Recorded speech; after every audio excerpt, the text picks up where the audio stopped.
Baby, I am 40 years old, sitting in my mother's living room, waiting for her to come through the door from work so she could give me a hug.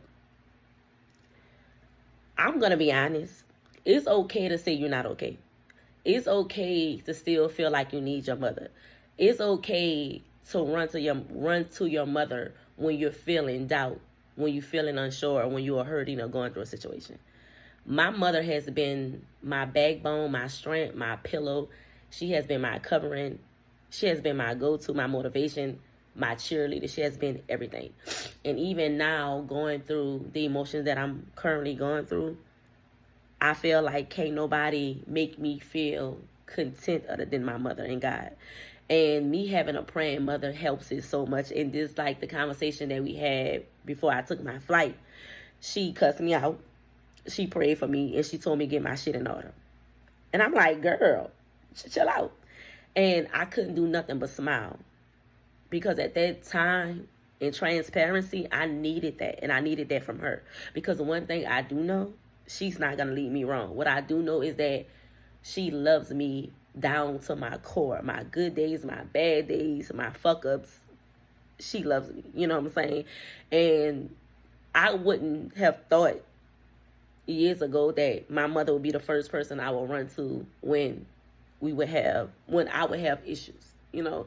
And I feel so secure. I feel so much growth now that I realize is that she's here and she's my mother for a reason. And you know what, too? It's nothing wrong with running to the people you love. And there's nothing wrong with saying you're not okay.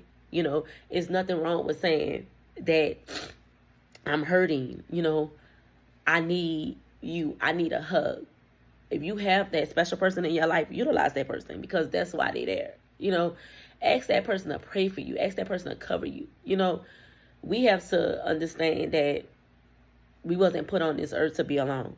I'm not talking about just intimacy. I'm talking about we wasn't put on this earth to go through things alone and suffer alone. Like, I'm over that suffering by myself shit. You know what I'm saying? And I don't really even care about who knows this and who knows that because it's like my mama said, you're human. You're a human.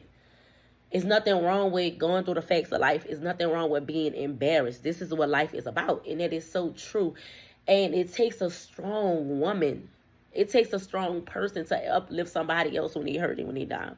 And I just want to see her pretty face. You know, I just want to see my mom. You know, I just want to hold her and just be like, hey, girl, I miss you so much because I do. And being away from her, it makes me realize how much I needed her when I was close to her in the same state, the same city. Because even when I was in the same state with her, the same city, we was going through so much that I kind of like stayed my distance. And right before I left, God turned our relationship around. It ain't nobody but God. And you know what? I prayed on it too. And I'm just so thankful and thank God that he heard my prayers. You know what I'm saying? Because what would I be without her? Like, honestly, if y'all just knew how I'm feeling right now and me calling my mom, and y'all should, you know, I call my mom and she be like, what happened? Like, girl, you is 70 years old. What you gonna do? Sit down somewhere. Sit down. You know, but that just let me know that no matter how old I get, the older my mothers get, I'm still her baby. Like, I'm literally my mama baby. Like, I'm the last child. And I'm gonna get off here, stop crying, and wait on my mom and, you know, get myself ready for the day. Bye, y'all.